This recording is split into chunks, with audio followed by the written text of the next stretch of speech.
No ar, pela TV CPAD, o seu programa Teologia em Foco. O nosso entrevistado de hoje é pastor, escritor, comentarista de lições bíblicas de jovens da CPAD, doutor em filosofia e professor da Universidade Estadual do Ceará. Direto de Fortaleza, através de videoconferência. Seja bem-vindo, pastor Tiago Brasil.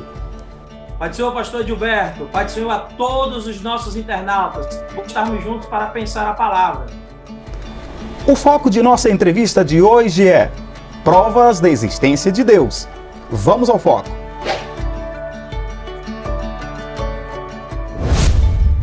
Pastor Tiago, o texto bíblico de Hebreus, capítulo 11, versículo 6, diz que é necessário que aqueles que se aproximam de Deus creiam que Ele existe e é galardoador daqueles que o buscam.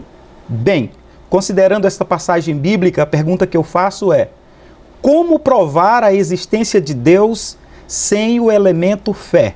Bom, pastor Gilberto, é muito pertinente a sua pergunta e o texto bíblico é muito feliz quando ele foca que para aqueles que acreditam em Deus, a crença na divindade ela é auto-evidente. Acreditar em Deus para nós que somos cristãos, isso é auto-evidente. A Bíblia Sagrada, inclusive, já começa a partir desse pressuposto. No princípio, criou Deus os céus e a terra. Então, Gênesis 1 e 1 já faz uma diferença básica entre criador e criatura, partindo do pressuposto que o Criador já estava e a criatura, a criação foi feita criativamente toda a partir dele. Bom, para a gente tentar demonstrar a existência de Deus a partir de outros elementos, a gente pode fazer uso da ciência, pode fazer uso da história ou mesmo pode fazer uso de elementos, argumentos a partir de questões filosóficas. E é sobre isso que eu quero pensar com o senhor, com os nossos internautas hoje, sobre um conjunto de argumentos que podem ser apresentados para de maneira lógica e racional, não através do elemento fé, que é o elemento próprio a cada um de nós da nossa crença cristã, mas através de elementos lógicos, racionais e reflexivos, que a existência de Deus não é só probabilisticamente provável, mas como é um fato e sim é possível prová-la. A autoexistência de Deus fica evidente, como nós já falamos, a partir do primeiro momento da Escritura, Gênesis 1 e 1, quando a Bíblia declara que o Criador está lá criativamente fazendo toda a criação. E a partir daí, todo o texto sagrado vai dar conta de que Deus se manifesta, a existência de Deus é auto-evidente. Para nós, especificamente, de fé cristã, fica mais evidente ainda a existência da divindade, a existência de Deus, a partir da manifestação e da encarnação de Cristo Jesus. Quando a Bíblia Sagrada vai declarar, por exemplo, lá em Colossenses, capítulo 1, 19, Colossenses capítulo 2 e 9, que em Cristo manifestou-se a plenitude da divindade. Então, através da Escritura, eu posso perceber que tudo o que eu preciso saber sobre Deus está em Cristo. Manifestou-se através de Cristo e é acessível a partir da pessoa bendita de Jesus de Nazaré. Então, sim, a Bíblia Sagrada está repleta de textos onde a manifestação de Deus está evidente. A gente pode lembrar também do texto lá de Paulo em Romanos, capítulo 1, quando a Bíblia Sagrada declara que tudo aquilo que se pode conhecer da divindade se manifesta na natureza, por isso ninguém será possível de desculpar-se, ou seja, o termo que Paulo usa é que todos são inexcusáveis. Ninguém pode apresentar desculpas porque a glória de Deus e seu poder se manifesta pela própria natureza. Então, sim, Deus existe, Ele está evidente na história da humanidade e a sua glória se manifesta plenamente através do Cristo e também através da natureza por Ele criada. E o que é que o senhor considera como prova irrefutável da existência de Deus? Bom, essa é uma pergunta interessante, tomando inclusive como gancho o que nós estamos discutindo, porque existe uma série de argumentos que podem ser apresentados para demonstrar a existência de Deus. Os conjuntos de argumentos eles se dividem em alguns grupos. Por exemplo, argumento do desígnio, argumento cosmológico, argumento ontológico ou mesmo um argumento moral. Deixe-me tentar apresentar alguns. Por exemplo, o argumento do desígnio, que popularmente a gente conhece como o argumento de design inteligente, vai dar conta de que a complexidade da natureza não pode, por si só, ser o que é sem a existência de um arquiteto. Ou seja, aquilo que é a natureza, aquilo que é a realidade à nossa volta, se manifesta a partir de um conjunto de evidências que são muito naturais. Quando, por exemplo, as digitais do Criador estão na criação. Essa é a concepção básica. Então, o que o argumento do design diz a nós? O que o argumento do desígnio, do design inteligente, vai dizer? Que a complexidade do cosmos, a complexidade da existência, não pode ser demonstrada e provada simplesmente a partir do caos, a partir da aleatoriedade. É necessário que exista um causador de tudo. É necessário que exista alguém que tenha feito todas as coisas. E uma vez que criou todas as coisas que foram criadas levam a sua característica, levam vamos assim dizer, o made in Deus, né? Está provado que foi fabricado no coração de Deus, feito pelo Senhor, porque, por exemplo, o mundo, o universo é complexo demais para acreditar que por meio de um caos tudo foi elaborado. Eu costumo brincar com uma anedota que diz assim, né? Acreditar que o mundo foi criado aleatoriamente é como acreditar que um caminhoneiro vai levando em seu caminhão farinha de trigo, manteiga, ovos, açúcar, leite, e por um descuido ele acaba capotando o seu caminhão, que cai seguidas vezes, mexendo tudo, e quando chega embaixo do desfiladeiro ele explode. E quando então chega a perícia para avaliar e abre a porta do restante do caminhão, encontra um bolo. Isso é tão absurdo pensar nessa hipótese, que é idêntico pensar que o nosso universo tão complexo, tão maravilhoso, tão cheio de coisas incríveis, foi criado pelo caos, numa simples expansão radical de todas as coisas, denominada de Big Bang. Sim, Deus é o responsável por tudo que existe, porque a natureza manifesta, a natureza revela aquilo que ele é. Um segundo grupo de argumentos, um segundo tipo de argumentos, são os chamados argumentos cosmológicos, que vão dizer que basta que eu olhe para a natureza, e uma vez olhando para a natureza, eu vejo a glória de Deus manifesta. Um dos principais pensadores que fez uso desse tipo de argumento foi São Tomás de Aquino. E Tomás de Aquino usa, na Suma Teológica, o argumento que a gente chama o argumento das 5 vias. Ele prova por 5 caminhos que Deus existe. A primeira via é a via do movimento. Tudo que está em movimento foi movido por alguém. Se tudo que está em movimento foi movido por alguém, quem é a causa, quem é o motor que move todas as coisas, e ele mesmo não é movido por nada? Quem é o motor imóvel que movimenta o universo e ele mesmo não é movido por ninguém? Deus. Ok, pastor Tiago, o senhor falou que são 5 vias. O senhor falou a primeira, nós vamos deixar as 4 vias para o próximo bloco. Nós teremos mais perguntas também a respeito das provas da existência de Deus, e quero voltar também ainda a falar sobre o texto de Hebreus capítulo 11, versículo 6. Tá bom? Nós voltamos já já. Amigo, irmão internauta, nós vamos para um breve intervalo e já já estamos de volta. Um estudo bíblico de excelência para o crescimento espiritual da igreja. Uma igreja fortalecida para transformar a sociedade. Revistas de escola dominical da CPAD. E no segundo trimestre vamos estudar nas lições bíblicas adultos a Igreja Eleita. E nas lições bíblicas jovens, Josué, Tempo de Conquistas. Conheça também nosso currículo completo do berçário à fase adulta. Berçário, maternal, jardim de infância, primários, juniores, pré-adolescentes, adolescentes, juvenis, discipulado. Uma revista de aprendizado para o novo convertido. Adquira também material de suporte exclusivo aos professores. Pasta de visuais com ilustrações para complementação das aulas de toda a fase infantil. Livros de apoio às lições de jovens e adultos. Revista Ensinador Cristão com subsídios e sugestões de novos métodos educacionais e muito mais. Preços e condições especiais para igrejas. Faça já o seu pedido pelo telefone 0800 021 7373 ou pelo site cpad.com.br. CPAD, a editora da Escola Dominical.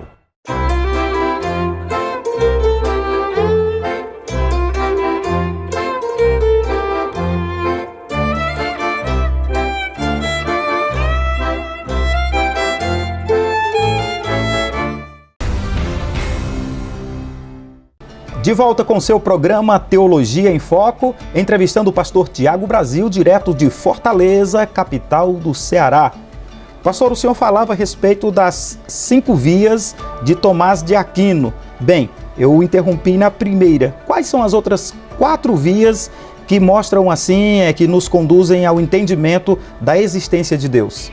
Bom, caro pastor Gilberto, as outras 4 vias são muito interessantes e todas retiradas de experiências da natureza. Então a gente tem a via do motor imóvel, a segunda via é a via da causa eficiente, ou seja, toda causa é resultado de um efeito, e o efeito é anterior à causa. Por exemplo, a minha existência é resultado, é um efeito de uma causa que é anterior. Que causa foi essa? O enlace matrimonial de meu pai e minha mãe. E assim, se a gente for numa redução ad infinito, chega ao momento em que você precisa de uma causa que seja resultado de todas as outras coisas, mas ela mesma não seja causada. Então é a causa eficiente, é a causa não causada. Qual é a causa que faz todas as coisas, mas ela mesma não é causada?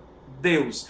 A terceira via é a via da necessidade e da contingência. Necessário é aquilo que precisa ser. Contingente é aquilo que é, mas pode não ser. Todas as coisas do universo são contingentes. Por exemplo, eu existo hoje, mas houve um momento em que eu não existi, e o universo já existia, e haverá um momento em que eu morrerei, e o universo continuará a existir, porque eu sou contingente. Todas as coisas, na verdade, são contingentes. As estrelas, os animais, os planetas, as coisas em um determinado momento não existiam, hoje existem, mas em outro determinado momento passarão a não mais existir. Se todas as coisas são contingentes, houve um momento em que nada havia, mas do nada, nada se tira. 3.435 vezes 0 é 0, porque do nada não se pode tirar nada. Então é necessário que algo exista e que essa existência seja permanente, isto é, necessária, e que permaneça desde sempre. Quem é o ser necessário que faz com que as coisas contingentes do mundo existam?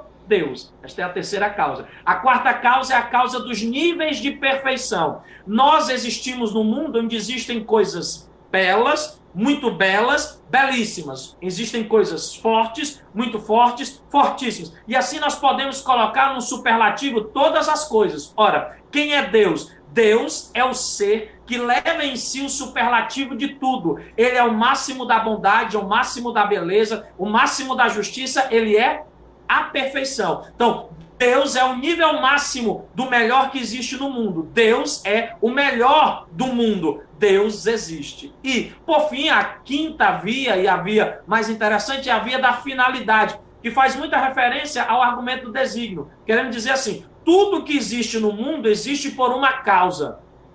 Se o planeta Terra fosse maior, não haveria vida no planeta Terra, porque a gravidade em excesso impediria a existência de vida. Se o planeta girasse mais rápido, não haveria vida, porque nada ficaria sobre a crosta terrestre, seria lançado no espaço. Se o planeta girasse mais devagar, o Sol, em determinado momento, queimaria ciclicamente a face da Terra, não haveria vida.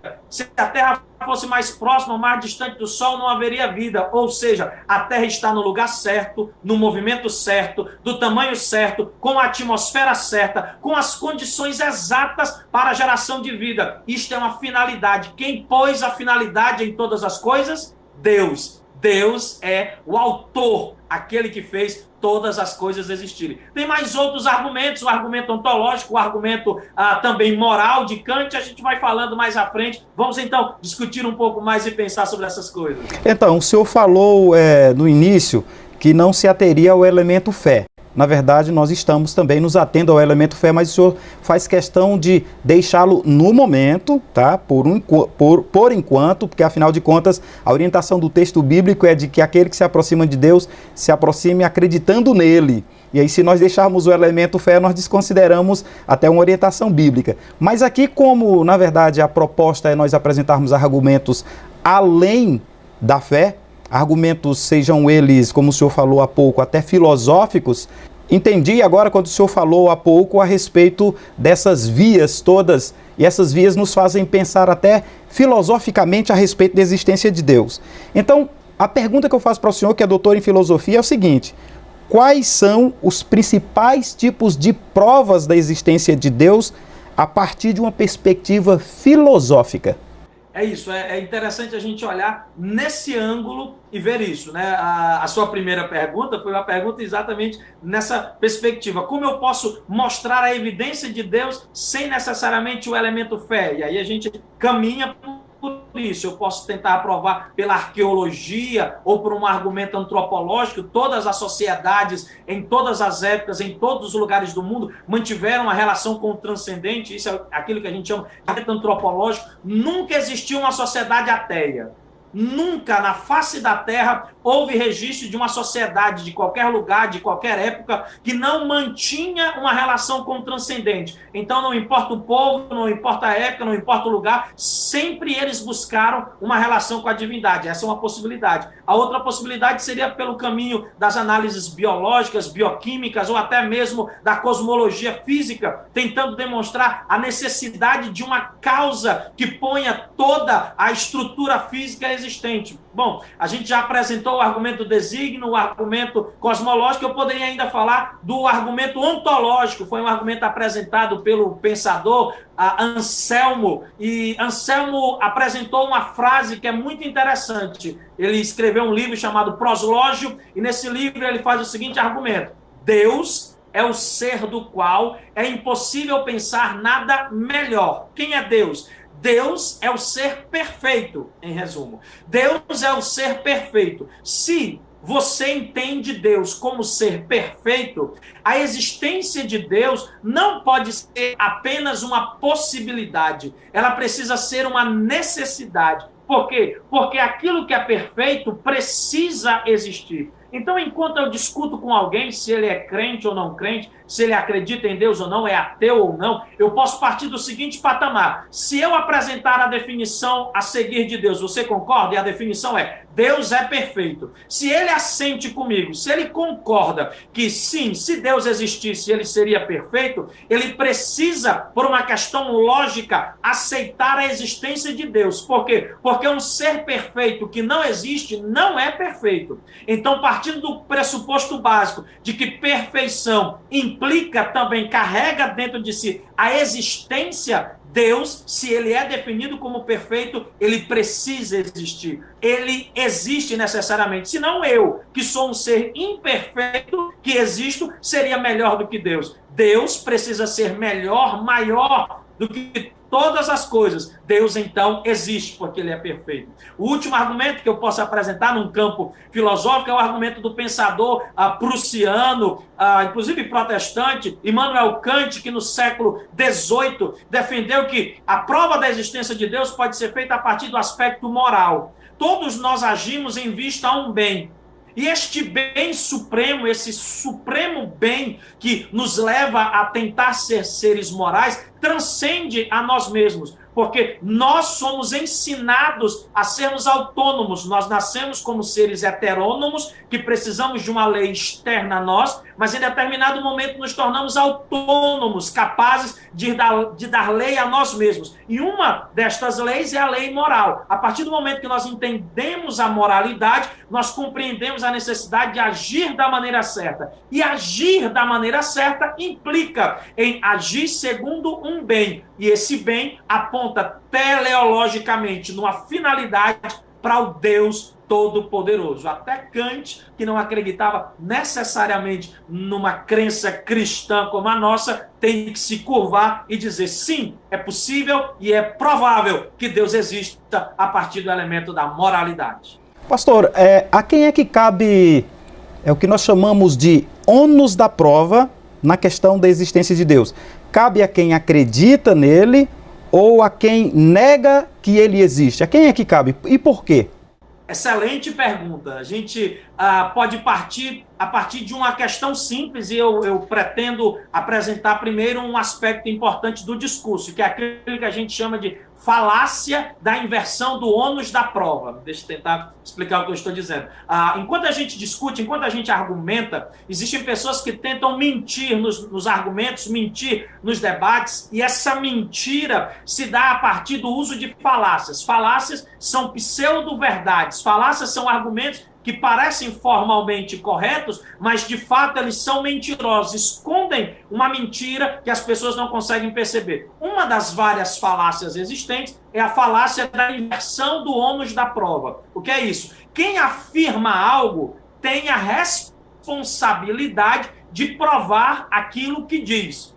Exemplo, se eu digo que alguém é um assaltante, eu carrego o ônus de provar que esta pessoa cometeu o assalto. Então, o ônus da prova está em mim. Qual é a grande discussão? É que muitas vezes nesses debates em que nós estamos, as pessoas partem de um pressuposto ateísta e eles então defendem e declaram: Deus não existe. Então, se eu estou discutindo com alguém e já parte do pressuposto que Deus não existe, ele que afirma que Deus não existe, tem a necessidade de provar a sua afirmação, isto é, de tentar demonstrar que Deus não existe. É claro que quando ele se esforça para fazer isso, ele não vai conseguir. E aí nos cabe o quê? Passivamente aguardar e esperar que ele diga algo que tente demonstrar ou não aquilo que ele está dizendo como verdade. Agora, se sou eu que estou discutindo com alguém, conversando com esta pessoa, e eu categoricamente afirmo: Deus existe, repousa sobre mim a responsabilidade de apresentar os argumentos. E aí podem ser argumentos bíblicos, podem ser argumentos científicos, filosóficos ou de várias outras naturezas, talvez até, como bom pentecostais que somos, o argumento do testemunho da nossa vida, o argumento do testemunho da nossa história para demonstrar a existência de um Deus vivo e todo-poderoso. Então, nós temos que saber com quem estamos discutindo e em que momento da discussão nós estamos entrando. Se é alguém que quer saber sobre a existência de Deus, então a gente tem o ônus da prova, vamos apresentar para ele que Deus existe. Agora, se de repente, em determinado momento, alguém nos acusa, estamos em nosso lugar, em paz, pregando o evangelho, e alguém declara: Deus não existe, qual é a minha responsabilidade?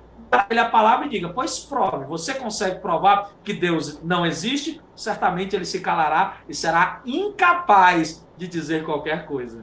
Então, pastor Tiago, nós vamos para um breve intervalo e já já nós estamos de volta. A você, amigo, irmão internauta, nós voltamos já. Conheça os livros da série Pregadores da Bíblia de Ciro Sanches Zibordi. Serão 7 livros e os 3 primeiros já estão à venda. João, o pregador politicamente incorreto. Estevão, o primeiro apologista do Evangelho. E Pedro, o primeiro pregador pentecostal. Adquira agora mesmo pelo nosso site www.cpad.com.br ou pelo 0800 021 7373. Série Pregadores da Bíblia. Mais um produto com a qualidade CPAD. Conheça a Bíblia de Estudo Holman e surpreenda-se. Esta Bíblia foi projetada para que cada recurso esclarecedor esteja na mesma página com o texto bíblico ao qual se refere. Holman, uma Bíblia de estudo que oferece mais do que você espera e exatamente onde você espera. Mais um produto com a qualidade CPAD. De volta com o seu programa Teologia em Foco, pastor Tiago Brasil, direto de Fortaleza, no Ceará, continua conosco falando a respeito das provas da existência de Deus. Pastor Tiago Brasil, num livro chamado Criacionismo, Verdade ou Mito, publicado pela CPAD, o autor, chamado Ken Han, ele diz que existem dois tipos de ateus, ou 2 tipos de ateísmos. O ateísmo fraco e o ateísmo forte. Gostaria que o senhor falasse sobre esses 2 tipos. Ok, pastor Gilberto. Essa é uma nomenclatura que a gente costuma utilizar para demonstrar os indivíduos que tentam pôr em xeque a existência de Deus, utilizando argumentos que são frágeis, argumentos que estão muito mais críticas a fenômenos religiosos. Por exemplo, alguém pode tomar uma postura de um líder religioso, a demonstrar o absurdo de tal postura e, a partir do absurdo de tal postura, declarar: tá vendo? Deus não existe. Mas, na verdade, a crítica que ele está fazendo é uma crítica à experiência religiosa, ao fenômeno religioso e, neste caso, ao indivíduo, ao sacerdote, aquele que proclamava um determinado elemento religioso e não a própria divindade. Perceba que todas as críticas podem ser feitas, por exemplo, ao protestantismo batismo brasileiro, ao pentecostalismo, a qualquer espécie de experiência pentecostal, a qualquer fenômeno religioso. Mas em nada Deus aí é atacado. Então, isso é aquilo que a gente chama de ateísmo fraco, aquele ateísmo que se preocupa apenas em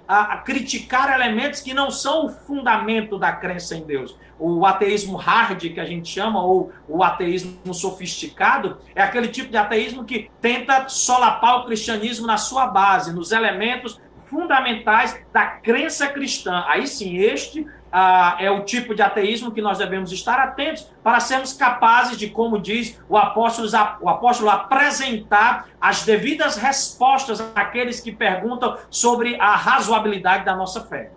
O senhor falou no início a respeito da importância de outras ciências que podem se juntar à filosofia para trazer elementos que provem a existência de Deus. Gostaria de saber qual a importância não só da filosofia, mas também da história e da arqueologia para pontuarem, para marcarem questões a respeito da existência de Deus.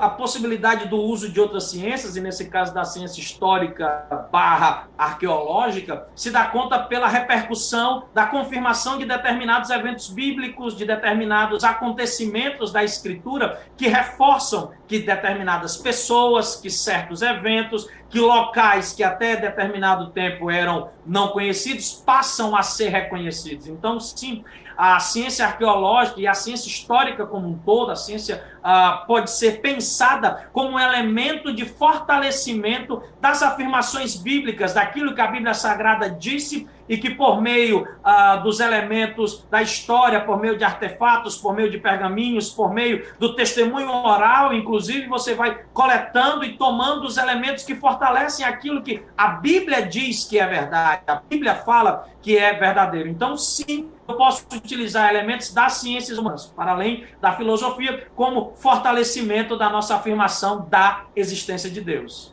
E quais as repercussões e implicações a respeito da existência de Deus, tomando por base aquela questão da existência do mal? Como é que se fala sobre a existência de Deus? Porque, na verdade, nós temos a ideia firme de que Deus é bom. E como é que se entende, então, a existência de Deus e a existência do mal?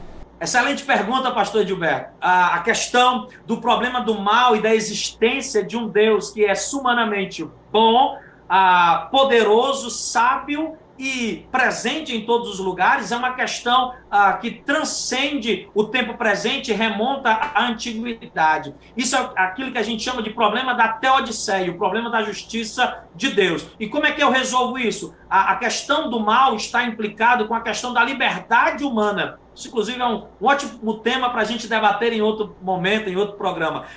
O mal existe porque a existência do mal está implicada com a questão da liberdade. Só podem ser livres seres que são moralmente culpáveis, seres que são moralmente exigíveis. Então eu não posso culpar uma pedra por nada. Eu não posso culpar uma árvore por coisa alguma, porque elas, a pedra e a árvore, não são livres. Mas os seres livres podem ser exigidos e chamados em sua responsabilidade. Deus nos fez seres responsáveis. E na medida que Ele nos fez responsáveis, Ele nos fez livres. E como seres livres, potencialmente, nós tínhamos a possibilidade de permanecer sempre no bem, e essa foi a orientação de Deus a Adão: permaneça no bem, não coma da árvore que eu disse a você que não comesse, ou nós poderíamos permanecer e fazer algo contra a vontade de Deus, porque no horizonte existencial o mal estava lá.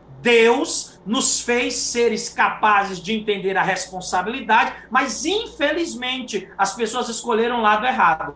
Nós poderíamos ter escolhido apenas fazer o bem, mas infelizmente as pessoas teimam em fazer o mal. O problema do mal está junto com a questão da liberdade, e vale a pena a gente pensar sobre isso. Então, pastor Tiago, no início nós começamos falando sobre Bíblia, aí falamos sobre filosofia, sobre história, sobre arqueologia, usamos vários argumentos. Agora vamos voltar às Escrituras. Hebreus capítulo 11, versículo 6, diz que é necessário que aquele que se aproxima de Deus acredite que Ele existe e é galardoador daqueles que o buscam. Bem, a questão é, o elemento fé, para fechar essa entrevista, onde ele entra aí para dar esse peso que o senhor tão seguramente, porque com certeza o senhor usa os argumentos filosóficos, mas o que lhe move, na verdade, é a fé que está em seu coração para tão firmemente fazer a defesa da existência de Deus, correto? Correto. Os argumentos, eles servem para a razão, a fé, ela serve para a alma.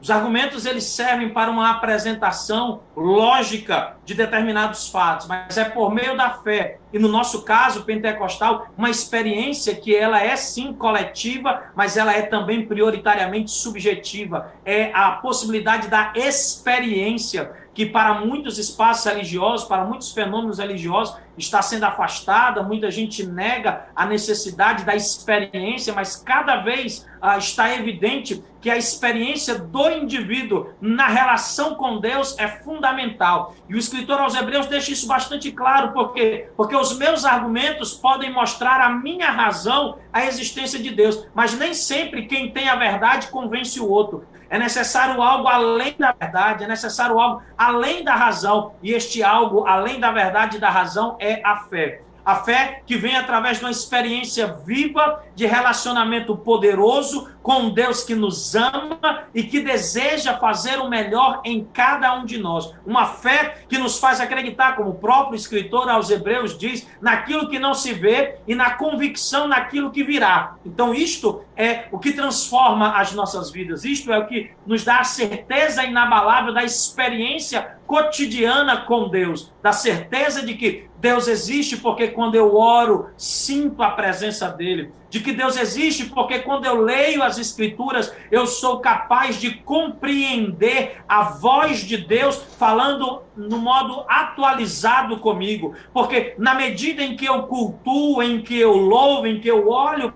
para a natureza, eu consigo perceber no meu coração a paz que vem a partir de um relacionamento verdadeiro, genuíno e salvífico com Deus Todo-Poderoso. Afinal de contas, é isso que Paulo, escrevendo aos Efésios, vai dizer, que a nossa salvação, ela vem mediada, ela vem intermediada através da fé. E esta fé opera a graça de Deus em cada um de nós. Graças à fé, eu posso acreditar no futuro, no céu, eu posso acreditar na cura, na atualidade dos dons do Espírito, eu posso acreditar na inerrância da Sagrada Escritura, eu posso crer que tudo aquilo que Jesus fez não é apenas a narração de uma tradição judaico-cristã de milênios, mas é um fato, é uma realidade que aquieta a minha alma, confirma o meu coração e me dá a certeza. Deus existe e Ele está, tanto agora, nesse instante está, no céu, em seu trono de glória, como aqui do meu lado, como do seu lado, como junto de cada um dos nossos internautas, com uma experiência real, viva e poderosa. Sim, Deus existe e eu creio. Pastor Tiago, muito obrigado por sua participação aqui no programa Teologia em Foco. Pai do Senhor, pastor Gilberto, eu é que me sinto bastante honrado em participar com o senhor. Deus abençoe o senhor, toda a nossa casa publicadora e essa dezena de milhares de internautas que estão conosco nessa sua grande audiência. Muito obrigado, a paz do Senhor. Obrigado, Pai do Senhor. Tchau, tchau. Ficamos por aqui com essa edição do seu programa Teologia em Foco. Se você ainda não é inscrito em nosso canal, inscreva-se. E para receber lembretes de novos conteúdos postados, ative as notificações. Você também pode curtir, comentar e compartilhar o programa de hoje. A paz do Senhor a todos.